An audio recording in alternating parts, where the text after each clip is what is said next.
Paano nga ba kami nakarating ni Mama dito sa napakagandang lugar na ito dito sa Baaw? At dahil nga birthday ni Mama bukas, inaisipan kong yayain siyang pumunta dito. 5:30 nga ng umaga nung umalis kami ni Mama dito sa bahay. Medyo nanibago nga ako dito sa daan. Nasanay kasi ako sa Laguna na laging traffic. Madaling araw pa nga lang traffic na. Samantalang dito, dire-diretso lang ang aming biyahe. Napakatahimik ng daan at walang mga nagbubusina. At dahil nga kasama ko si Mama, syempre takbong sexy lang tayo. Habang ini-edit ko nga ang video na to, dito ko lang na-realize na hala, kitang-kita nga pala ang Bulkang Mayon dito sa aking video. Malapit nga lang pala ito sa amin, mga nasa 20 to 30 minutes lang ang biyahe. Nung nasa Bukana pa nga lang kami ni Mama, akala ko chill ride lang. Pero Diyos ko Lord, pagdating sa unahan, hindi ko talaga in-expect yung daan. Nawala na nga rin pala ako ng signal, kaya hindi ko na nagamit si Waze.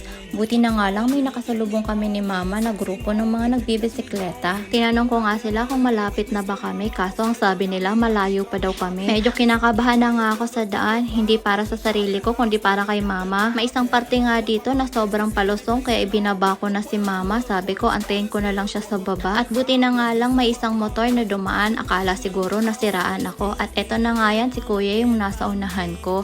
Isa nga pala siyang barangay tanod at habal-habal driver kaya din. Ang sabi ko sa kanya baka pwedeng sunduin niya si Mama. 100 pesos nga pala ang bayad sa habal-habal, pero dahil nangalahati na nga kami sa daan, 50 pesos lang ang siningil sa akin. Muntik na nga akong sumuko sa daan, pero sabi ko hindi pwede kasi sabi ko kailangan kong maipasyal si Mama, kaya blessing in disguise na lang yung padaan Kuya. And thank you Lord talaga kasi nakarating kaming safe ni Mama dito sa aming pupuntahan. So kung wala kayong dalang baon, huwag kayong mag-alala kasi meron namang tindahan dito.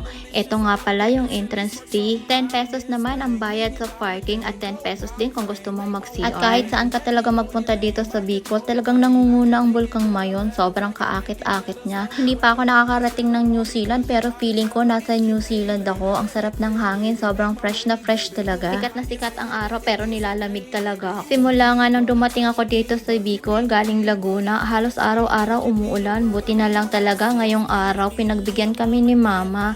At halos kung makikita nyo nga sa video, kami lang ni Mama yung nandito. Pero ang balita ko nga, tuwing weekend, ang dami-daming pumupunta dito, lalo na sa hapon. May mga rooms din pala sila na available in case na gusto nyo mag-overnight. Pwede nga rin pala dito mag-camping. So kung mahilig nga rin kayo mag-picture-picture, ang dami-dami nyo ditong pagpipilian na view. At may nadaanan nga rin pala kami ditong nag-overnight stay. At hindi nga namin pinalampas ni Mama lahat ng pwedeng pagpicturean, kaya naman ang dami naming picture dito ni Mama. Yung ulap, halos kapantay na lang namin. Sinubukan ko nga pumunta doon sa dulo, kaso nga lang meron palang bakod. Sa mga gustong pumunta dito at mag-inquire, itatag ko na lang yung kanilang FB page at doon na lang kayo magtanong sa kanila. Kung mapapansin nyo nga dito, nagpalit na kami ni Mama ng tsinelas. Medyo nahihirapan na daw kasi siya. Hindi ko nga mai-share sa inyo kung anong bundok ang mga nakikita kong ito, pero isa lang ang nasisigurado ko, yung Bulkang Mayon. Hanggang dito na nga lang ang aming video. So uuwi na nga kami ni Mama. Salamat sa inyong panonood. See ya sa aking susunod na vlog.